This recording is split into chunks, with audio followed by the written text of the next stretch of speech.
Vice Chancellor of Fatma Jinnah Women University, Dr. Saima Hameed, to deliver her welcome address.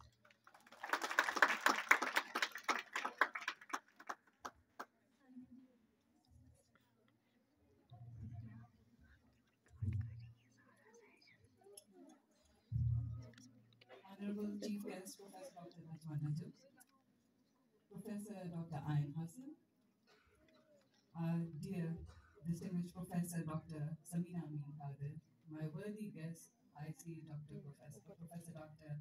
Nahidza, Dr. Samina Bukhari, and many others, but especially the beloved son of Dr. Najma Najib, Musa, faculty members, and my dear students.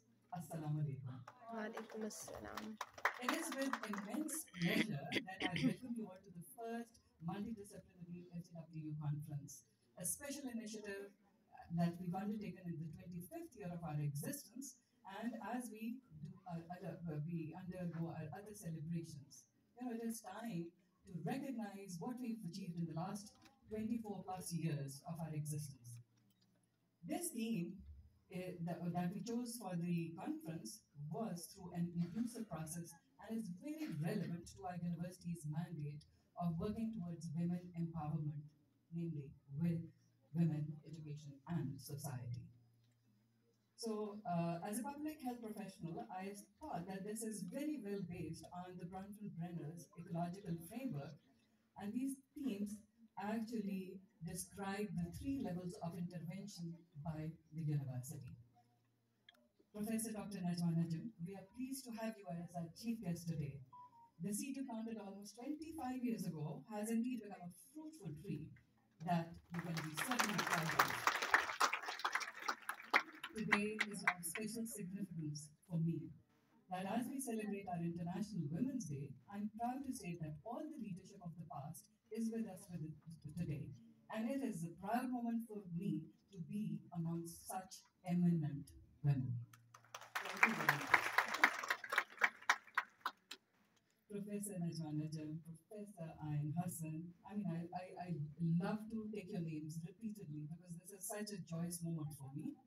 Professor Dr. Samina Hameed, Professor Samina Bukhari, Professor Dr. Naheed.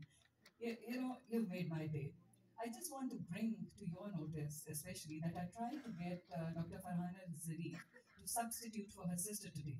But unfortunately, she's out of the country.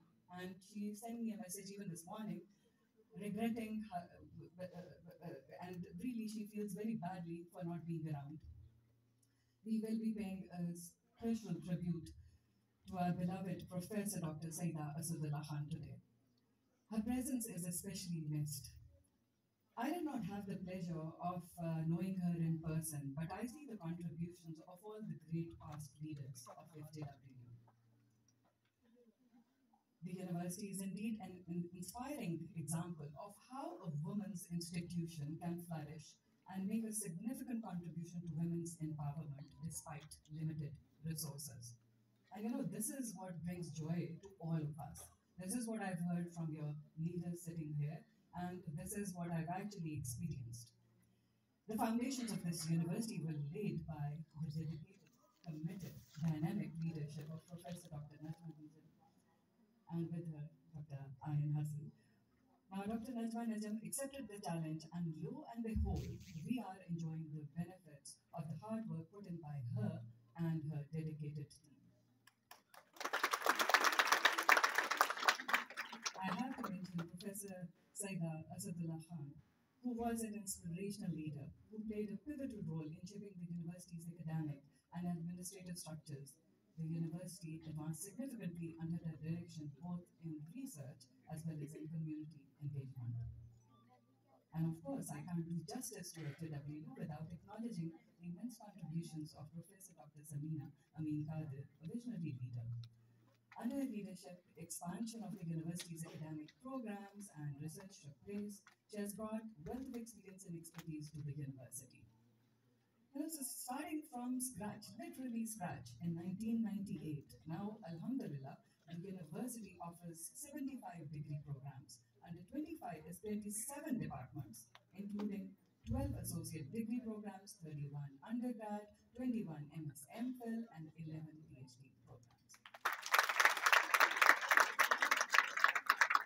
the student population continues to grow. We have a current enrollment above 6,000, and I'm very proud of my 182 faculty members, out of which 101 are PhD holders. The university takes on a student-centric approach, and its policies and programs are designed to encourage women to pursue their education and careers. FJWU has a diverse student body, and its graduates are making significant contributions in various fields in Pakistan and beyond. Ladies and gentlemen, it is also worth mentioning that our faculty and students have undertaken a range of activities related to research, teaching, and capacity building. I particularly like to mention the SDGs, since sustainable development is one of the panel under discussion in this conference. FJWU did 65 projects, 549 scholarly publications are the outcome of all studies related to the SDGs. And just to share with all of you that FJWU's QEC has been ranked and scored by HEC, and we stand at 93.78%. So FJW's efforts in meeting the global criteria of teaching and research has led to its being ranked internationally as well in 2022 alone by World Universities with Real Impact, Times Higher Education, UI Green Metric World University Ranking. And this year, we received a ranking of 145 in QS Asia University Ranking 2023 Southern Asia. So this is the latest. Not only this, but we have performed amongst the top 73% in the QS Asia University Ranking. So there are lots of things to be proud of.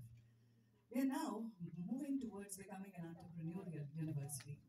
We believe in preserving the self-dignity of women and have initiated various trainings in the areas such as entrepreneurship, leadership, communication skills, and computer literacy skills, and so on. And all these trainings are such that would empower our women to become self-reliant and self-sufficient. We have established a business incubation center in collaboration with RAIN and University of Oregon. And this is just the beginning of so many activities that are in the pipeline. I could go on, but the point behind sharing some of these achievements is that much ground has been covered and opportunities tapped, but there is so much more to do. I'm honored to host today's conference that will provide a platform to scholars, experts, practitioners, researchers to share their knowledge and expertise on women's understanding of their issues. I'm confident that the discussions and the debates that take place over the next 2 days will be enlightening and as well as thought provoking and will contribute to the ongoing efforts to promote women's education and empowerment. Today, we celebrate the International Women's Day, a day dedicated to recognizing and honoring the contribution of women in all walks of life. Our conference's themes and sessions are based on the current needs. Today, there are more than 25 women-only universities across Pakistan. So today's chief guest will particularly stimulate our thought process and stimulate our thinking, especially about the model of women-only universities. I keenly look forward to her thoughts on current needs and emerging trends in higher education. Ladies and gentlemen, for decades, Pakistani women have been fighting against the societal and cultural norms that limit their potentials, opportunities, and rights.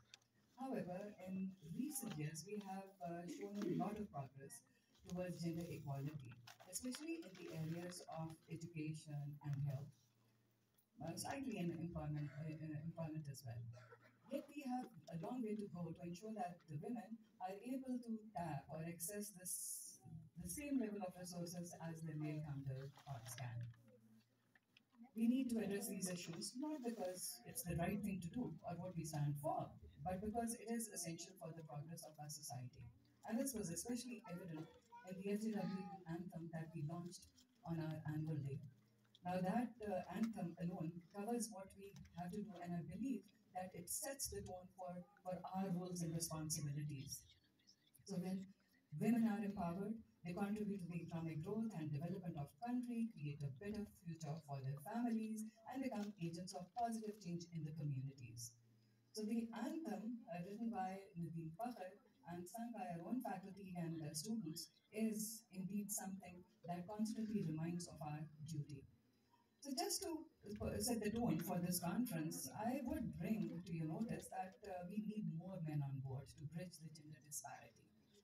Even today, as we look at the World Economic Forum's Global Gender Gap Report of 2022, South Asia, out of the 8 regions, is ranked lowest as far as bridging the gender gap is concerned. Food for thought. And we perform really low amongst that list, the list of countries that are included in this region. Economic parity for women would take around 132 years, but for South Asia, the projection stands at 197 years just to achieve gender equality. I hope that in the 2 days deliberations, not only do new networks emerge amongst young researchers, teachers, entrepreneurs, but also the participants gain from the rich experiences of our eminent scholars, experts, and speakers. Our moderators will engage in subsequent dialogues with the experts to produce policy briefs. I hope that the colleagues who are approached after this conference spare time to engage with them. As we acknowledge the contributions of our great women leaders, we should take stock of our incredible strength, resilience of women, and recognize our responsibilities towards empowering women through education and playing an effective role in the society. And this is very much reflected, and I quote Nadine Fakhr here, हर हाथ जो तामीर में एक ईंट लगाए, एक फिक्र जो हर ख्वाब से ताबीर उगाए, वो सोच, वो लफ्ज, वो कोशिश, वो जहन है. So thank you very much for this part.